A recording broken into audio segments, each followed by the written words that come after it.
السلام علیکم ورحمۃ اللہ وبرکاتہ۔ الحمد للہ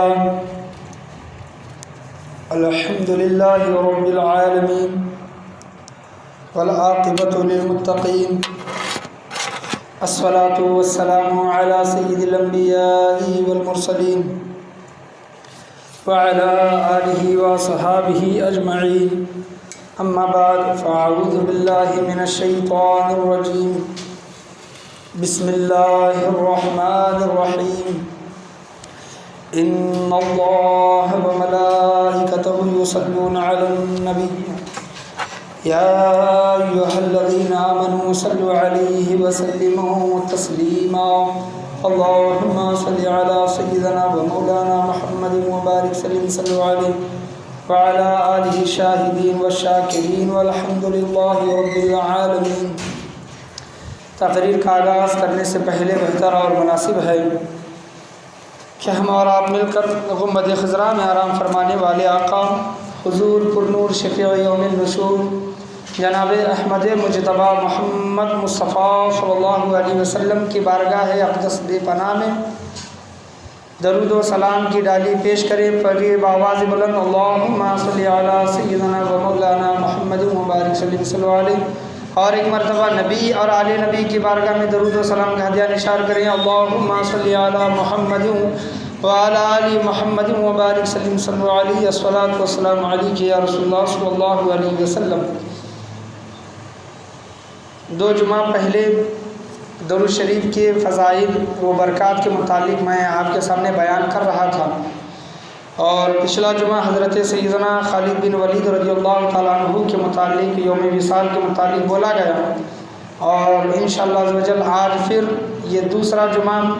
درود شریف کی فضیلت کے متعلق بولا جا رہا ہے۔ اللہ تبارک و تعالیٰ قرآن مجید فرقان حمید میں ارشاد فرماتا ہے، 22واں پارہ ہے، اعوذ باللہ من الشیطان الرجیم، بسم اللہ الرحمن الرحیم، ان اللہ وملائکتہ یصلون علی النبی، بے شک اللہ اور اس کے تمام فرشتے حضور صلی اللہ علیہ وسلم پر درود و سلام بھیجتے ہیں۔ یا ایھا الذین آمنوا صلوا علیہ وسلموا تسلیما، اے ایمان والو تم بھی میرے نبی کریم صلی اللہ علیہ وسلم پر درود و سلام پڑھا کرو۔ تو اسی کے متعلق دادا پیر و مرشد فرماتے ہیں کہ میرا ورد و وظیفہ صلی علی، میرا مقصد و منشا صلی علی، میرے لب پہ ہے کلمہ صلی علی، میرے دل میں ہے نقشہ صلی علی، میرا ظاہر و باطن مت پرکھو، مجھے عابد و زاہد مت سمجھو، میرا مذہب مسلک مت پوچھو کہ ہے سارے کا سارا صلی علی، کوئی حق کا ذکر کرے، کوئی عرش علا کا فکر کرے، حوران ارم کے غم میں مرے، میرے دل میں ہے سودا صلی علی، یعنی حوران ارم کے غم میں مرے یعنی حور ملیں گے، جنت ملیں گی، اس غم میں اگر کوئی مرتا ہے تو دادا پیر و مرشد کہتے ہیں کہ کسی کو اس کی چاہت ہے، تمنا ہے، لیکن میرے سر میں ہے سودا صلی علی، کرو ان کے کرم کی بات کرو، کرو ان کے حرم کی بات کرو، کرو ان کے کرم کی بات کرو، کرو ان کے حرم کی بات کرو، کرو ان کے قدم کی بات کرو، میں تو کہتا رہوں گا صلی علی، کیا جن و بشر کیا حور و ملک یہ فرش سے لے کر عرش تلک، کیا جن و بشر کیا حور و ملک یہ فرش سے لے کر عرش تلک، مخلوق دو عالم کیا ہے حسین خالق کا وظیفہ صلی علی۔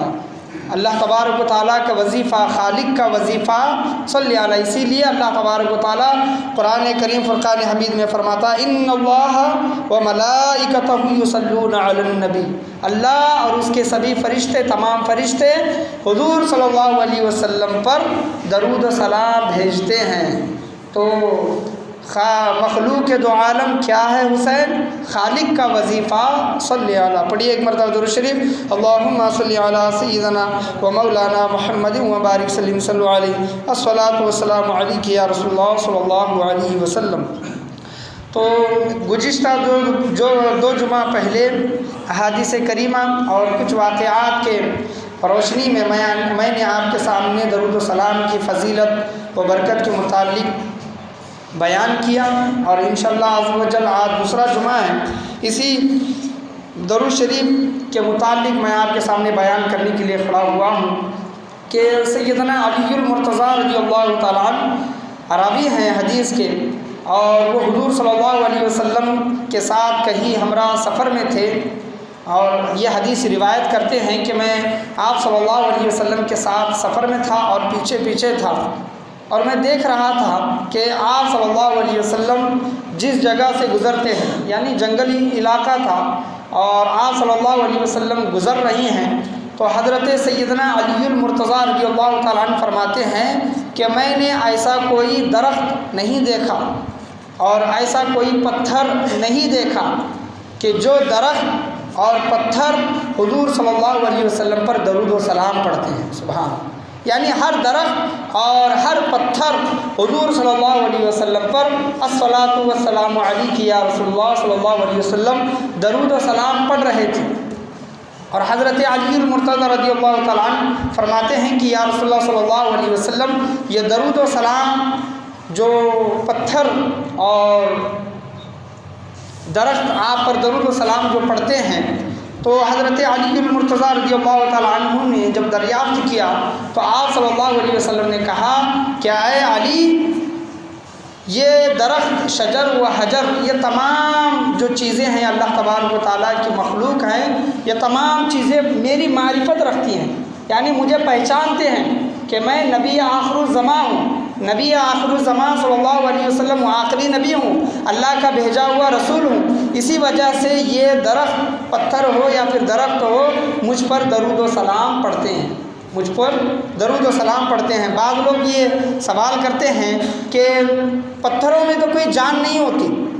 پتھر تو بے جان ہوتا ہے، تو درود و سلام کس طرح پڑھتے ہیں؟ تو وہ حدیث میں آپ کے سامنے پیش نظر کرنا چاہوں گا کہ ابو جہل حضور صلی اللہ علیہ وسلم کی بارگاہ میں آ کر مٹھی میں کنکر رکھ کر کہتا ہے کہ اے نبی، اے محمد صلی اللہ علیہ وسلم، اگر آپ یہ بتا دیں کہ میری مٹھی میں کیا ہے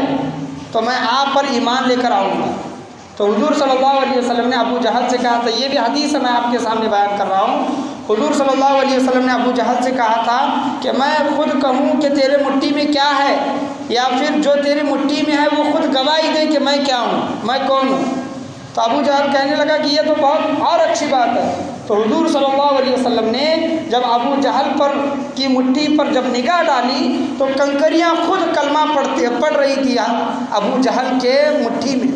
تو ابو جہل نے دیکھا کہ کنکر جو ہوتے ہیں وہ کلمہ پڑھ رہے تھے، ابو جہل نے دیکھا، وہ نیچے پھینکا اور کہا کہ یہ تو جادو ہے، یعنی اللہ تبارک و تعالیٰ نے اس کے نصیب میں ہدایت نہیں رکھی تھی۔ اتنے بڑے بڑے معجزات دیکھ کر بھی ابو جہل حضور صلی اللہ علیہ وسلم پر ایمان لے کر نہیں آیا۔ تو یہ حدیث کریمہ میں آپ کے سامنے اسی وجہ سے پیش کر رہا ہوں کیونکہ اللہ تبارک و تعالیٰ نے ہر شے کو بنایا، پتھر کو بھی اللہ نے ہی بنایا ہے، یہ جو ہم پتھر دیکھتے ہیں ان کو بھی اللہ ہی نے بنایا ہے، یہ بھی اللہ ہی کی مخلوق ہے، یعنی جو اللہ کی مخلوق ہے وہ تمام چیزیں حضور صلی اللہ علیہ وسلم کی معرفت رکھتی ہیں، پہچانتی ہیں، عرفان رکھتی ہیں۔ حضور صلی اللہ علیہ وسلم ہیں نبی آخر الزماں ہیں، آخری پیغمبر ہیں، اسی وجہ سے آپ صلی اللہ علیہ وسلم پر پتھر ہو، شجر ہو، حجر ہو، تمام مخلوقات آپ صلی اللہ علیہ وسلم پر درود و سلام پڑھتی ہیں۔ تو پڑھیے ایک مرتبہ درود شریف، اللہم صلی علی سیدنا و مولانا محمد و بارک وسلم صلی اللہ علیہ الصلاۃ والسلام علیک یا رسول اللہ صلی اللہ تعالیٰ علیہ وسلم۔ نعیمی خطبات نعیمی کتاب میں ایک واقعہ میں آپ کے سامنے گوش نظر کرنا چاہوں گا کہ خطبات نعیمی میں ایک واقعہ یوں عرض کیا گیا ہے کہ قیامت کا دن ہوگا اور حضرت آدم علیہ السلام سبز لباس میں جلوہ افروز ہوں گے، ہمارے اور آپ کے بابا آدم علیہ السلام سبز ہرے لباس میں جلوہ افروز ہوں گے، القول البدی یہ کتاب میں بھی یہ واقعہ آیا ہے، اور حضرت آدم علیہ السلام تمام مخلوقات کو دیکھتے ہوں گے، یعنی تمام آپ ہی کے اولاد ہیں، یعنی کون جنت میں جا رہا ہے، کون دوزخ میں جا رہا ہے۔ تو حضرت آدم علیہ السلام دیکھیں گے کہ حضور صلی اللہ علیہ وسلم کی امتی کو، ایک امتی کو، گنہگار امتی کو فرشتے دوزخ کی طرف لے جا رہے ہیں، اور حضرت آدم علیہ السلام حضور صلی اللہ علیہ وسلم کا آواز دیں گے اور کہیں گے کہ آپ کے ایک امتی کو فرشتے جہنم کی طرف لے جا رہے ہیں۔ حضور صلی اللہ علیہ وسلم ان فرشتوں کے پاس جائیں گے، ان کو روکیں گے۔ روکنے کے بعد فرشتے عرض کریں گے کہ یا نبی اللہ، یا رسول اللہ، اللہ کا حکم ہے اور اللہ کے حکم کے مطابق ہم اس کی حکم کی فرما برداری کر رہے ہیں اور اس گنہگار شخص کو جہنم میں لے کر جا رہے ہیں۔ حضور صلی اللہ علیہ وسلم اس وقت غمزدہ ہوں گے، کیونکہ اللہ کا فرمان ہے، اور اللہ کی بارگاہ میں عرض کریں گے کہ باری تعالیٰ، میں نے تجھ سے ایک وعدہ لیا تھا کہ میں اس وقت تک راضی نہیں ہوں گا جب تک میرا آخری امتی جنت میں نہیں چلا جاتا۔ اور حضور صلی اللہ علیہ وسلم غمزدہ ہوں گے۔ اللہ کا فرمان آئے گا فرشتوں کے لیے کہ اے فرشتوں، اس انسان گنہگار انسان کو یہیں پر روکو، رک جاؤ، اور اس کا نامہ اعمال دوبارہ تولو، وزن کرو اس کے نامہ اعمال۔ فرشتے دوبارہ اس انسان کو، وہ انسان تو حضور صلی اللہ علیہ وسلم کو اس وقت پہچانتا نہیں ہوگا، میزان کی طرف لے جایا جائے گا اور اس شخص کے نامہ اعمال دوبارہ تولے جائیں گے، اور حضور صلی اللہ علیہ وسلم ایک سفید کاغذ اس نامہ اعمال میں ڈال دیں گے، اور اس ایک سفید کاغذ کی وجہ سے وہ نامہ اعمال اس انسان کا بھاری ہو جائے گا، وزنی ہو جائے گا، اور ہر طرف سے صدا گونجے گی کہ تو کامیاب ہو گیا، یعنی تجھے جنت مل گئی، تو جنت کا حقدار ہو گیا، تو کامیاب ہو گیا، تیرے نامہ اعمال بھاری ہو گئے۔ اور وہ فرشتے اس انسان کو دوزخ کی بجائے جنت کی طرف لے جانے لگیں گے، تو وہ شخص کہے گا کہ اے فرشتوں، مجھے مہلت دو، میں اس ہستی سے ملنا چاہوں گا جس ہستی نے میری بخشش و مغفرت کرائی ہے۔ وہ گنہگار شخص جس کو جنت کی بشارت مل چکی ہے، وہ شخص حضور صلی اللہ علیہ وسلم کی بارگاہ میں آئے گا، پہچانتا تو نہیں ہوگا، کہے گا کہ اے نورانی شکل والی شخصیت، آپ کون ہیں جو آپ نے میری بخشش و مغفرت کرائی؟ اور وہ چٹھی جو تھی، کاغذ جو تھا، سفید کاغذ، اس میں کیا تھا؟ تو حضور صلی اللہ علیہ وسلم کہیں گے کہ اے گنہگار امتی، میرے امتی، میں تیرا نبی، آخری نبی الزمان محمد رسول اللہ صلی اللہ علیہ وسلم ہوں، میں تیرا نبی ہوں، اور تو نے مجھ پر دنیا میں درود و سلام جو بھیجا تھا، یہی درود و سلام آج تیرے لیے بخشش و مغفرت کے لیے کام آ گیا۔ سبحان اللہ، تیرے لیے بخشش و مغفرت کے لیے کام آ گیا۔ جو تو نے مجھ پر دنیا میں درود و سلام بھیجا تھا، وہی شکل میں، ایک چٹھی کی شکل میں نے وہ درود شریف جو تو نے مجھ پر بھیجا تھا وہ تیرے نامہ اعمال میں ڈال دیا۔ تیرے نامہ اعمال کی کمی تھی، نیکیوں کی کمی تھی، درود شریف کی برکت کی وجہ سے، فضیلت کی وجہ سے تیرے نامہ اعمال بھاری ہو گئے اور تو دوزخ کی بجائے جنت کا حقدار ہو گئے۔ تو وہ شخص جنت میں چلا جائے گا۔ تو بتانے کا حاصل کلام یہ ہے کہ قیامت کے دن ہم ایک ایک نیکی کے لیے ترسیں گے، اور کوئی ہمارا حال نہیں پوچھے گا، کوئی ہمیں ایک نیکی نہیں دے گا، لیکن دنیا یہ ہم یہاں پر کمانے کے لیے آئے ہیں، آخرت کی یہ کھیتی ہے، یہاں پر ہم جو بوئیں گے آخرت میں وہی پائیں گے۔ تو ہم دنیا میں رہ کر زیادہ سے زیادہ نیکیاں کمانے کی کوشش کریں، اور حضور صلی اللہ علیہ وسلم پر خوب درود و سلام بھیجنے کی کوشش کریں۔ یہی درود و سلام ہمیں دنیا میں بھی نجات دلائے گا، قبر میں بھی نجات دلائے گا، اور آخرت میں بھی ہمارے لیے بخشش و مغفرت کا ذریعہ بنے گا۔ ایک حدیث رمضان المبارک کے مہینے میں آپ کے سامنے ہمیشہ دہراتا ہوں، لیکن یہ موضوع چل رہا ہے، اسی وجہ سے یہ حدیث کو میں لیتا ہوں کہ آپ صلی اللہ علیہ وسلم ممبر پر تشریف لے جا رہے تھے، ممبر پر، اور آپ صلی اللہ علیہ وسلم 3 مرتبہ آمین آمین آمین کہا۔ صحابہ کرام کا مجمع تھا، صحابہ کرام نے سوچا کہ دعا کرنے والا تو نظر نہیں آتا، دعا کرنے والا تو سنائی نہیں دیتا، لیکن آپ صلی اللہ علیہ وسلم نے کس کی دعا پر 3 مرتبہ آمین آمین کہا؟ جب وعظ و نصیحت مکمل ہوئی، خطبہ مکمل ہوا، تو صحابہ کرام نے حضور صلی اللہ علیہ وسلم سے کہا کہ یا رسول اللہ صلی اللہ علیہ وسلم، ہم نے ہر بار کی طرح اس بار کا معمول کچھ الگ دیکھا، جب آپ ممبر پر جب تشریف لے جا رہے تھے تب آپ نے 3 مرتبہ آمین کہا، اس کی وجہ کیا ہے؟ تو حضور صلی اللہ علیہ وسلم نے کہا کہ حضرت جبرائیل امین علیہ السلام میرے پاس تشریف لائے، اور یہ حدیث تین مطلب ہمیں نصیحتیں کرتی ہیں، اور ان تینوں اقوال سے، حدیثوں سے ہمیں درس حاصل کرنا چاہیے۔ حدیث میں جو تین جملوں کے متعلق بولا گیا ہے، حضور صلی اللہ علیہ وسلم فرماتے ہیں کہ حضرت جبرائیل امی علیہ السلام نے دعا کی کہ اے باری تعالیٰ، حضور صلی اللہ علیہ وسلم سے یہ دعا کی کہ اے نبی آخر الزمان صلی اللہ علیہ وسلم، اللہ تبارک و تعالیٰ اس شخص کو تباہ و برباد کر دے، ہلاک کر دے، اس کی ناک خاک میں مل جائے، جو شخص اپنے ماں باپ کو پائے یا پھر ماں باپ میں سے دونوں میں سے کسی ایک کو پائے اور ان کی خدمت کر کے، ماں یا پھر باپ یا پھر ماں باپ دونوں میں سے کسی ایک کو یا پھر دونوں کی خدمت کر کے جنت کی بشارت نہ پائے، جنت حاصل نہ کرے، ماں باپ کی خدمت کر کے جنت حاصل نہ کرے، اپنے بوڑھے ماں باپ کو پائے، بڑھاپے میں اپنے ماں باپ کو پائے، بڑھاپے میں ماں باپ کی خدمت نہ کرے اور جنت نہ پائے، ایسا شخص تباہ و برباد ہو۔ تو حضور صلی اللہ علیہ وسلم نے جبرائیل امی علیہ السلام کی اس دعا پر آمین کہا۔ آپ غور کریں، دعا کرنے والے کون ہیں اور آمین کہنے والے کون ہیں؟ دعا کرنے والی کی دعا کیا قبول نہیں ہوگی؟ اس دعا پر آمین کہنے والے کا آمین قبول نہیں ہوگا؟ اللہ کی بارگاہ میں ضرور قبول ہوگا۔ حضرت جبرائیل امی علیہ السلام نے دوسری دعا کی کہ یا رسول اللہ، ایسا شخص تباہ و برباد ہو جو رمضان کا مہینہ پائے، رمضان المبارک کا مہینہ پائے اور رمضان کے مہینے میں روزے نہ رکھے اور رمضان کے مہینے میں اللہ کی بارگاہ سے اپنی بخشش و مغفرت نہ کرائے، اللہ اسے رمضان کے مہینے میں نہ بخشے تو ایسا شخص تباہ و برباد ہو جائے۔ رمضان کا مہینہ پائے، رمضان کے مہینے میں اللہ کی بارگاہ سے بخشش و مغفرت کی دعا طلب نہ کرے اور ایسا شخص اللہ کی بارگاہ سے بخشش و مغفرت نہ پائے رمضان کا مہینہ حاصل کر کے بھی، تو ایسا شخص ہلاک ہو۔ تو حضور صلی اللہ علیہ وسلم نے حضرت جبرائیل کی اس دوسری دعا پر آمین کہا، اور تیسری دعا جو تھی حضرت جبرائیل امی کی، حضرت جبرائیل امی کہتے ہیں کہ یا رسول اللہ، جو شخص آپ صلی اللہ علیہ وسلم کا ذکر سنے، آپ صلی اللہ علیہ وسلم کا نام سنے اور نام سننے کے بعد فوراً آپ پر درود و سلام نہ بھیجے، ایسا شخص ہلاک ہو، اس کی ناک خاک آلود ہو۔ تو آپ صلی اللہ علیہ وسلم نے حضرت جبرائیل امی علیہ السلام کی اس تیسری دعا پر آمین کہا۔ تو غور کرنے کا مقام ہے کہ تینوں ہمارے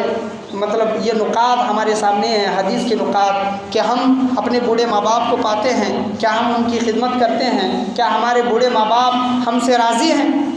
رمضان کا مہینہ سال میں ایک مرتبہ، ہر سال میں ایک مرتبہ ہمیں ملتا ہے، کیا ہم رمضان میں جس طرح ہمیں اللہ کی عبادت کرنی چاہیے اس طرح ہم رمضان میں عبادت کرتے ہیں؟ رمضان کے مہینے میں کیا اپنی بخشش و مغفرت کرواتے ہیں اللہ کی بارگاہ سے؟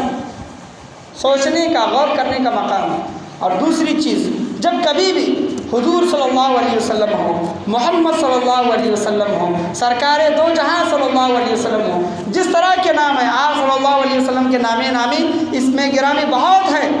جب آپ صلی اللہ علیہ وسلم کا آپ بھی کہیں، آپ صلی اللہ علیہ وسلم کہنا چاہیے، اور آپ صلی اللہ علیہ وسلم پر خوب خوب درود و سلام پڑھنے کی ہمیں کوشش کرنی چاہیے۔ یہ تو زندوں کا حال ہوا، مرنے والوں کا حال کیا ہے؟ اور مرنے والوں پر درود و سلام کی برکات، فضیلتیں، اللہ کی رحمتیں کس طرح اترتی ہیں؟ حضرت خواجہ حسن بصری رحمۃ اللہ علیہ القول البدیع، یہ کتاب میں نعیم خطبات میں یہ واقعہ درج ہے۔ خواجہ حسن بصری رحمۃ اللہ علیہ کے پاس ایک بوڑھی خاتون آتی ہے اور کہتی ہے کہ میری بیٹی فوت ہو گئی ہے اور میں بیٹی کی جدائی برداشت نہیں کر سکتی،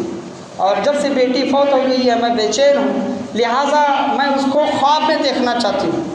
میری اپنی بیٹی کو جو مر چکی ہے میں اس کو خواب میں دیکھنا چاہتی ہوں، اس کی حالت کیا ہے؟ تو حضرت خواجہ حسن بصری کہتے ہیں کہ رات میں کچھ وظائف دیتے ہیں، سورہ تکاثر وغیرہ کا اور درود و سلام کا وظائف دیتے ہیں، اور کہتے ہیں کہ رات میں یہ سورہ تکاثر اور دیگر وظائف کرنا، اور رات میں جب سونے کا وقت آئے تو سوتے سوتے درود و سلام حضور صلی اللہ علیہ وسلم پر درود و سلام پڑھتے ہوئے سونا۔ وہ عورت اسی طرح کرتی ہے، اور رات میں جب سوتی ہے تو کیا دیکھتی ہے کہ اس کی بیٹی طرح طرح کے عذاب میں مبتلا ہے، اس بیٹی پر طرح طرح کے جہنم کے عذاب ہو رہے ہیں۔ جب بیدار ہوتی ہے تو اور بے چین ہو جاتی ہے، اور زیادہ تڑپ کر رونے لگتی ہے۔ پہلے تو بیٹی کی جدائی رلا رہی تھی، لیکن جب خواب میں دیکھا کہ بیٹی جہنم کے عذاب میں مبتلا ہے تو اور زیادہ رونے لگی، اور زیادہ رونے لگی، اور حضرت خواجہ حسن بصری رحمۃ اللہ علیہ کے پاس جاتی ہے اور کہتی ہے کہ میری بیٹی طرح طرح کے عذاب میں مبتلا ہے تو میں کیا کروں؟ تو حضرت خواجہ حسن بصری رحمۃ اللہ علیہ اسے کچھ دن کا وقفہ دیتے ہیں، اور کچھ دن گزرنے کے بعد حضرت خواجہ حسن بصری رحمۃ اللہ علیہ کے خواب میں ایک لڑکی دکھائی دیتی ہے جو جنت کے تخت پر بیٹھی ہے، جنت میں جو تخت ہوتے ہیں تخت پر بیٹھی ہے، اور اس کے سر پر نورانی تاج ہے۔ سبحان اللہ۔ وہ لڑکی کہتی ہے حضرت خواجہ حسن بصری رحمۃ اللہ علیہ سے خواب کے عالم میں، کہتی ہے کہ خواجہ حسن بصری کیا آپ مجھے جانتے ہیں؟ تو حضرت خواجہ حسن بصری رحمۃ اللہ علیہ کہتے ہیں کہ میں تو تجھے نہیں جانتا۔ تو لڑکی کہتی ہے کہ میں اسی بوڑھی عورت کی بیٹی ہوں جس کے متعلق میری ماں نے آپ سے آ کر درخواست کی تھی، گزارش کی تھی۔ حضرت خواجہ حسن بصری کہتے ہیں کہ جو تیری ماں نے خواب بتایا کہ تو طرح طرح کے عذاب میں مبتلا ہے، لیکن ایسے تو عذاب تجھ پر کوئی دکھائی نہیں دیتا، اس کے برعکس تو جنت میں بڑے عیش و آرام سے مطلب آرام فرما ہے، نورانی تخت پر ہے، نورانی تاج ہے، اس کی وجہ کیا ہے؟ تو وہ لڑکی کہتی ہے کہ وجہ جو مجھ پر عذاب میں مبتلا تھی، میری ماں نے جو خواب آپ کے سامنے بیان کیا وہ بالکل صحیح ہے کہ میں عذاب میں مبتلا تھی، لیکن کچھ روز گزرنے کے بعد قبرستان سے ایک اللہ کے نیک ولی، ایک نیک آدمی کا گزر ہوا۔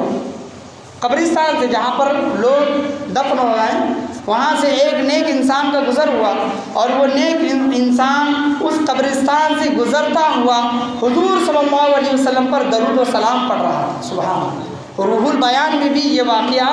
درج ہے۔ تو وہ نیک انسان اللہ کا ولی قبرستان سے گزرتا ہوا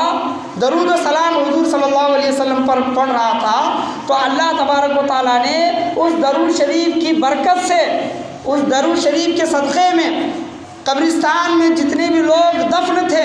70,000 لوگ جو عذاب میں مبتلا تھے، اللہ تبارک و تعالیٰ نے ان 70,000 لوگوں پر سے عذاب اٹھا لیا۔ سبحان اللہ۔ اس درود شریف کی برکت سے، اور ان تمام کو جنت میں داخلہ فرما دیا۔ تو ایک درود شریف پڑھنے کی فضیلت اور برکت کیا ہے دیکھیں۔ اور ہمارے گھر والے اگر مر چکے ہیں، دفن ہیں، ہمارے دادا دادی ہوتے ہیں، نانا نانی یا پھر پڑ دادا پڑ نانا وغیرہ، یا پھر ہمارے ماں باپ میں سے کوئی اس دنیا سے جا چکے ہیں، تو ان کے قبرستان پر جائیں، قبروں پر جائیں، اور وہاں پر خوب درود و سلام، اللہ تبارک و تعالیٰ کا ذکر، قرآن مجید فرقان حمید کی آیتیں پڑھیں، اور ان کے لیے بخشش و مغفرت کی دعا کریں۔ جو انسان اس دنیا سے جاتا ہے اس کے دل میں اور کوئی تمنا نہیں ہوتی سوائے ہمارے گھر والے ہمارے لیے دعائیں مغفرت کرے، ہمارے گھر والے ہمارے لیے ایصال ثواب کرے، خیر و برکات کے کام کرے، کچھ اور تمنا نہیں ہوتی۔ ہمارے مرحومین ہمارے لیے یہی آس لگائے ہوئے ہوتے ہیں کہ کاش ہمارے گھر والے ہمارے لیے کوئی ایصال ثواب کر دے، کوئی دعائے خیر کر دے۔ تو جمعہ کے دن یہ معمول رکھیں، قبرستان جائیں اور اپنے گھر والوں کے لیے ضرور بخشش و مغفرت کی دعا کریں۔ ماں باپ کے متعلق میں آپ کے سامنے بیان کرنا چاہوں گا، جیسا کہ گزرا ہے کہ جو اپنے بوڑھے ماں باپ کو پائے، ماں باپ میں سے کسی ایک کو پائے اور ان کی خدمت کر کے جنت حاصل نہ کرے، تو جبرائیل امین علیہ السلام کی دعا ہے کہ ایسا شخص تباہ و برباد ہو، ہلاک ہو۔ اور اس دعا پر حضور صلی اللہ علیہ وسلم نے آمین کہا ہے۔ اگر ہمارے ماں باپ اس دنیا سے فوت ہو چکے ہیں اور اس حال میں ہمارے ماں باپ فوت ہوئے ہیں کہ ہم نے ان کو ناراض کیا تھا، ہم نے ان کو ناراض کیا تھا، ناراضگی میں ہماری ماں اس دنیا سے چل بسی ہے، ہمارا باپ اس دنیا سے چل بسا ہے، تو ہم کیا کریں؟ مر چکے ہیں، اب ان کو راضی کس طرح کریں؟ تو کتابوں میں آیا ہے کہ ماں یا پھر باپ یا پھر دونوں اس دنیا سے جا چکے ہیں تو ان کے قبرستان پر جائیں، ان کی قبر پر جائیں اور ان کے لیے بخشش و مغفرت کی دعا کرتے رہے۔ ہر جمعہ کو معمول بنائیں ان کی قبروں پر جائے اور ان کے لیے بخشش و مغفرت کی ہمیشہ جب تک آپ زندہ ہیں ان کے لیے بخشش و مغفرت کی دعا کرتے رہے۔ اللہ تبارک و تعالیٰ قیامت کے دن ان کو قبروں سے جب اٹھائے گا تو وہ اس حال میں اٹھیں گے کہ ہمارے ماں باپ ہم سے راضی ہو جائیں گے، کیونکہ ہم نے ان کے لیے اتنی دعائیں مغفرت کی ہے کہ اللہ تبارک و تعالیٰ ان کو جب قبروں سے اٹھائے گا تو اس حال میں اٹھیں گے کہ ہمارے ماں باپ ہم سے راضی ہو جائیں گے اور ہمیں معاف کر دیں گے اگر ہم نے ان کا دل دکھایا ہے، ان کی خدمت وغیرہ نہیں کیا۔ حالانکہ ایسا کرنا نہیں چاہیے، ماں باپ کا دل دکھانا نہیں چاہیے، جب تک وہ زندہ ہیں ان کا احترام کریں، ان کی عزت کریں، ان کی خدمت کریں، ان کے مقام و مرتبے کو سمجھیں۔ لیکن خدا نہ خواستہ اگر ہمارے پاس وہ علم نہیں ہے اور ہم نے جانے انجانے میں ان کا دل دکھایا ہوگا اور اسی ضمن میں وہ اس دنیا سے جا چکے ہوں گے تو ان کے لیے بھرپور ایصال ثواب کرے اور ان کے لیے بخشش و مغفرت کی دعا کرے۔ پڑھیے ایک مرتبہ درود شریف، اللہم صلی علی سیدنا و مولانا محمد مبارک صلی اللہ علیہ الصلاۃ والسلام علیک یا رسول اللہ صلی اللہ تعالیٰ علیہ وسلم۔ تو ہمیشہ حضور صلی اللہ علیہ وسلم پر درود و سلام پڑھنے کا معمول بنا لیں، چاہے رات کا دن ہو، رات ہو،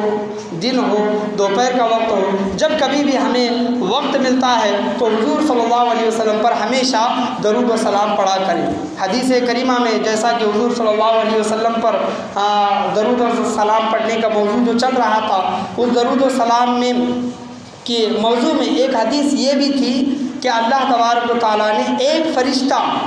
حضور صلی اللہ علیہ وسلم کے روضہ انور پر مقرر کر دیا ہے۔ وہ فرشتہ حضور صلی اللہ علیہ وسلم کے روضہ انور کے پاس رہتا ہے اور دنیا میں جہاں کہیں بھی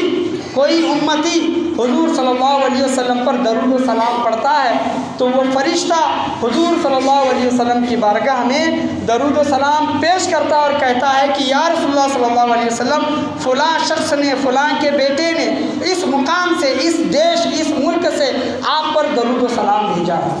آپ پر درود و سلام پڑھا ہے۔ تو آپ صلی اللہ علیہ وسلم اس کا درود و سلام خود بھی سنتے ہیں۔ جمعہ کا معمول ہے کہ آپ صلی اللہ علیہ وسلم نے فرمایا جمعہ کا دن ایسا دن ہے کہ آپ صلی اللہ علیہ وسلم نے اس کے متعلق فرمایا کہ جمعہ کے دن جو کوئی میرا امتی مجھ پر درود و سلام پڑھتا ہے تو میں براہ راست ڈائریکٹ اس کا درود و سلام سنتا ہوں، اس کا درود و سلام سنتا ہوں۔ تو حضور صلی اللہ علیہ وسلم پر خوب درود و سلام پڑھنے کی کوشش کریں۔ درود و سلام پڑھنے سے کیا ہوگا کہ یہ ہمارے لیے فائدہ ہے۔ حضور صلی اللہ علیہ وسلم پر ہم جو درود و سلام پڑھتے ہیں یہ فائدہ آپ صلی اللہ علیہ وسلم کو نہیں بلکہ ہم گنہگار لوگوں کے لیے ہے۔ کیوں؟ کیونکہ اللہ نے فرمایا کہ جو کوئی میرے محبوب پر درود و سلام پڑھتا ہے تو میں اس کے 10 گناہوں کو معاف کرتا ہوں، 10 درجات کو بلند کرتا ہوں، اس کے 10 درجات کو بلند کرتا ہوں، اسے 10 گنا اجر و ثواب عطا کرتا ہوں۔ تو یہ ہمیں فائدہ کس کو مل رہا ہے؟ ہم کو مل رہا ہے۔ جب ہم کو یہ فائدہ مل رہا ہے تو حضور صلی اللہ علیہ وسلم پر ہمیشہ درود و سلام بھیجنے کی مطلب ایک معمول بنا لے، ایک ترتیب بنا لے۔ اور جو مسجدوں میں جو درود و سلام ہوتا ہے، بے شک ہمارے کام ہیں، ہمارے دھندے ہیں، 24 گھنٹے ہم کام دھندے روزی روٹی میں ہم لگے رہتے ہیں اور یہ منائی بھی نہیں ہے، رزق حلال کمانا ہر ایک کے لیے ضروری ہے، لیکن کچھ وقت حضور صلی اللہ علیہ وسلم پر درود و سلام بھیجنے کا بھی ایک وقت معمول کر لے، چاہے وہ گھر میں ہو یا پھر اپنے دکان میں ہو، اپنے گھر میں ہو یا پھر مسجد میں ہو، جیسا کہ مسجد میں درود و سلام کا اہتمام کیا جاتا ہے۔ دیکھتا ہوں میں ہمیشہ اچھے لوگ، علم رکھنے والے لوگ کھڑے ہو کر بڑے بڑے مسئلے بولنے والے لوگ، نہیں آپ صاحب یہ ایسا ہے، یہ مسئلہ ایسا ہے، میں نے ایسا سنا تھا، ایسا سنا تھا، یہ بڑے بڑے مسئلے مسائل کی باتیں کرنے والے لوگ درود و سلام کی محفلوں میں نہیں پڑھتے، بڑے بڑے مسئلوں کی تو بات کرتے ہیں۔ کیا آپ کے نزدیک، کیا آپ کے پاس درود و سلام کا علم نہیں آیا کہ حضور صلی اللہ علیہ وسلم پر درود و سلام پڑھنا کتنی عظمت و برکت کی بات ہے؟ میں نے کتنے تو جمعہ آپ کے سامنے بیان نہیں کیا کہ جب ہم درود و سلام کی محفلیں جب رچاتے ہیں، بساتے ہیں، تو ایسی درود و سلام کی محفلوں میں فرشتے بھی اس میں شامل ہوتے ہیں۔ فرشتے بھی جب دعا کرتے ہیں تو فرشتے اس دعا میں آمین کہتے ہیں۔ فرشتوں کے آمین کو اللہ تبارک و تعالیٰ کبھی رد نہیں فرماتا۔ اور یہ جو درود و سلام کی جو محفلیں اس طرح زمین پر چمکتی ہیں جس طرح آسمان میں تارے چمکتے ہیں، جس طرح ہم زمین پر ٹھہر کر تاروں کو دیکھتے ہیں، اسی طرح آسمان والے ہم زمین والوں کو دیکھتے ہیں، جس طرح ہم تاروں کی طرح چمک رہے ہیں۔ تو یہ تمام چیزیں ہیں، یہ درود و سلام ہو، محفل میلاد ہو، اللہ کی ذکر کی محفل ہو، یہ تمام شکل و صورت الگ الگ علیحدہ ہے، یہ تمام اللہ ہی کا ذکر ہے۔ حضور صلی اللہ علیہ وسلم کا جو ہم ذکر کر رہے ہیں، حضور صلی اللہ علیہ وسلم پر درود و سلام پڑھ رہے ہیں، یہ اصل میں اللہ ہی کا ذکر ہے۔ حضور صلی اللہ علیہ وسلم پر ایک مثال، یہ پچھلی بار میں نے دی تھی یہ مثال، اگر کوئی ایک بلڈنگ، ایک محل کسی نے بہت خوبصورت بنایا ہے، اور ہم یہ بلڈنگ اور محل کر دیکھ کر کہتے ہیں کہ کتنا خوبصورت محل ہے، کتنی اچھی بلڈنگ ہے، تو ہم تعریف کس کی کر رہے ہیں؟ بلڈنگ اور محل بنانے والے کی تعریف کر رہے ہیں، نام اس کا نہیں لے رہے، لیکن تعریف اسی کی ہو رہی ہے کہ کتنی اچھی بلڈنگ ہے، یعنی اس سے مراد یہ کہ کتنی اچھی بلڈنگ بنائی ہے۔ حضور صلی اللہ علیہ وسلم کا جو ہم ذکر کرتے ہیں، یہ اصل میں اللہ ہی کا ذکر ہے، یہ کوئی شرک یا پھر بدعت وغیرہ نہیں ہے۔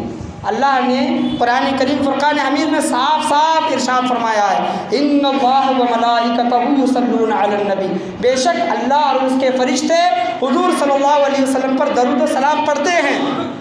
یا ایھا الذین آمنوا صلوا علیہ وسلموا تسلیما، اے ایمان والو، اے مسلمانوں، اے ایمان والو، تم بھی میرے نبی کریم صلی اللہ علیہ وسلم پر خوب درود و سلام بھیجا کرو۔ آپ غور کریں، کیا اللہ تبارک و تعالیٰ نے کبھی یہ ذکر کیا ہے؟ جیسا ہم اللہ اللہ کہتے ہیں، لا الہ الا اللہ کہتے ہیں، سبحان الملک القدوس کہتے ہیں، اللہم ربنا آتنا فی الدنیا کہتے ہیں، استغفر اللہ کہتے ہیں، کیا اللہ یہ ذکر کرتا ہے؟ اللہ اللہ، اللہ خود یہ کہتا ہے کہ اللہ اللہ اللہ، لا الہ الا اللہ، اشہد ان لا الہ الا اللہ، یہ اللہ ذکر نہیں کرتا، یہ ذکر بندوں کے لیے ہے، یہ ذکر بندوں کے لیے، بندے ذکر کرتے ہیں اللہ کا، اللہ اللہ، لا الہ الا اللہ، اشہد ان لا الہ الا اللہ، سبحان الملک القدوس، سبحان اللہ و بحمدہ، سبحان ربی الاعلیٰ، سبحان ربی العظیم، یہ تمام کے تمام ذکر ہم مخلوق کے لیے ہیں۔ مخلوق، چاہے وہ جن ہو، انسان ہو، فرشتے ہو، یہ مخلوق جو پیدا کی گئی ہے، یہ مخلوق کے لیے ذکر ہے۔ لیکن ایک ذکر ایسا ذکر ہے جو اللہ بھی کرتا ہے، اللہ کے فرشتے بھی کرتے ہیں، اور اللہ تبارک و تعالیٰ ایمان والوں کے لیے بھی کہتا ہے کہ تم بھی یہ ذکر کرو۔ وہ ذکر کیا ہے؟ ان اللہ و ملائکتہ یصلون علی النبی، 22ویں پاری کی آیت ہے، اللہ فرماتا ہے بے شک اللہ اور اس کے فرشتے حضور صلی اللہ علیہ وسلم پر درود و سلام پڑھتے ہیں۔ تو دیکھو کبھی بھی اللہ یہ ذکر نہیں کرتا اللہ اللہ، سبحان ربی العظیم، الحمدللہ، اللہ اکبر، لیکن ایک ذکر ایسا ہے جو اللہ بھی کرتا ہے، اللہ کے فرشتے بھی کرتے ہیں، اور اللہ انسانوں کو بھی یہ ذکر کرنے کا، یہ عمل کرنے کا ہمیں حکم دیتا ہے۔ تو اس ذکر کی تعظیم کو سمجھیں، اہمیت کو سمجھیں، اسے کوئی معمولی نہ سمجھیں، بلکہ یہ نہ سوچیں کہ کیا قرآن میں آیا ہے کیا؟ آپ جو قرآن درود شریف کی محفلیں جو رچاتے ہیں، بساتے ہیں، کیا قرآن میں اس کا ذکر ہے کیا؟ حدیث میں اس کا ذکر ہے کیا؟ اللہ نے فرمایا ہے کہ میرے نبی کریم صلی اللہ علیہ وسلم پر درود و سلام بھیجو، تو وہ درود و سلام چاہے آپ کھڑے ہو کر بھیجو، بیٹھ کر بھیجو، ادب کے ساتھ بھیجو، آپ لیٹے ہیں بستر پر ہیں تو بستر پر بھیجو، بھیجنے کی الگ الگ مختلف شکلیں ہیں، صورتیں ہیں۔ ہم نماز میں بھی پڑھتے ہیں اللہم صلی علی محمد وعلی آل محمد کما صلیت علی ابراہیم، اے باری تعالیٰ درود و سلام بھیج ابراہیم پر، ابراہیم کی اولاد پر، آل و اولاد پر، محمد صلی اللہ علیہ وسلم پر، ان کے آل و اولاد پر۔ جب درود شریف، جب ہم نماز جیسی افضل العبادت ہے، عبادتوں میں سب سے بڑی عبادت ہے، جب نماز میں ہم حضور صلی اللہ علیہ وسلم پر درود و سلام پڑھ رہے ہیں، بھیج رہے ہیں، تو نماز کے بعد ہمیں کیا ہو جاتا ہے؟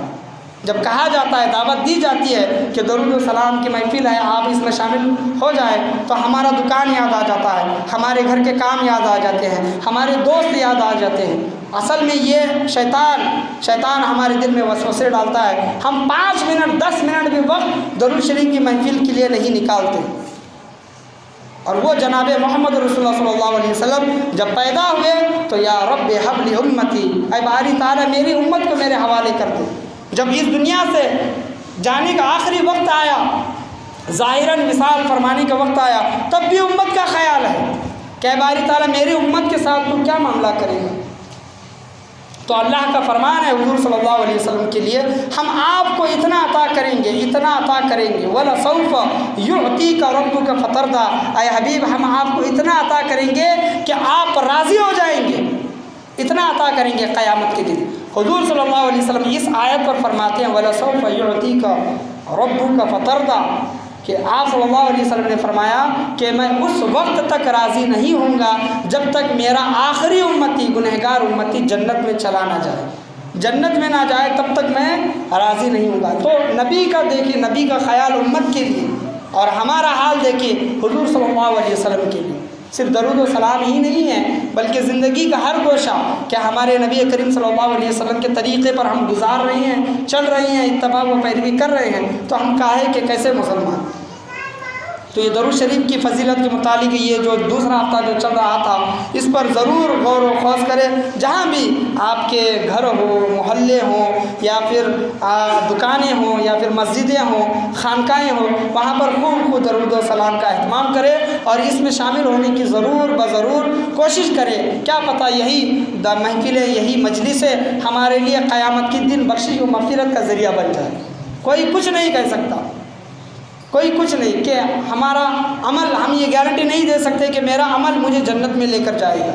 میرا عمل، آپ کا عمل آپ کو جنت میں لے کر جائے گا، یہ گارنٹی نہیں دے سکتے، 100% یہ گارنٹی نہیں دے سکتے۔ ہاں اللہ کی رحمت سے امید ہے کہ اللہ تبارک و تعالی ہمارے ان اعمال کے بدلے میں اللہ تبارک و تعالی ہمیں جنت میں داخل فرما دے۔ تو ہماری اور آپ کی حیثیت کچھ بھی نہیں ہے، تو ہم گنہگار ہیں، گنہگاری میں زندگی گزارتے ہیں، تو ایک ذریعہ ہے درود و سلام کا، یہ ذریعہ ضرور حاصل کریں اور اس کا دامن تھامے رکھیں۔ اور جو شاہی علی رضا مسجد میں جو درود شریف کی محفلیں اتوار کی رات میں، اتوار کی شام میں، جمعرات کی شام میں جو ہوتی ہیں، ان میں ضرور شرکت فرمانے کی کوشش کرے۔ اور آج عطائے رسول خواجہ حضرت خواجہ معین الدین چشتی غریب نواز نائب رسول عطائے رسول صلی اللہ علیہ وسلم کا آج چھٹی شریف ہے، اور انشاءاللہ عز و جل آج جمعہ کے بعد بھی، آج جمعہ مغرب کے بعد درود شریف کی محفل کا اہتمام کیا جائے گا۔ آپ اس میں ضرور شرکت فرمانے کی کوشش کریں اور لوگوں کو بھی اس سے جوڑے، ان محفلوں سے جوڑے۔ اچھا ہے برے دوستوں میں بیٹھنا، برے دوستوں کی محفلوں سے بیٹھنا، اچھا ہے کہ ایسی نیک محفلوں میں بیٹھیں اور نیک اعمال جمع کرنے کی کوشش کریں۔ اللہ سے دعا ہے کہ اللہ تبارک و تعالی ہم تمام لوگوں کو بولنے سننے سے زیادہ عمل کرنے کی توفیق و رفیق عطا فرمائے۔ اللہ سے دعا ہے کہ آج کی محفل میں جو کچھ بھی بولا گیا، سنا گیا، سمجھایا گیا، بولنے میں، سننے میں، سمجھنے میں، سمجھانے میں کسی بھی قسم کی غلطی، کمی بیشی، کوتاہی، خامی ہوئی ہو، اللہ تبارک و تعالیٰ اپنے فضل و کرم سے اسے معاف عطا فرمائے۔ درود شریف کی محفل ہو، قرآن کی محفل ہو، یا پھر محفل میلاد ہو، دل اور خلوص کے ساتھ اس کو آباد کرنے کی اللہ تبارک و تعالیٰ ہم تمام لوگوں کو توفیق و رفیق عطا فرمائے۔ لا الہ الا اللہ محمد رسول اللہ صلی اللہ علیہ وسلم، وآخر دعوانا ان الحمد للہ رب العالمین۔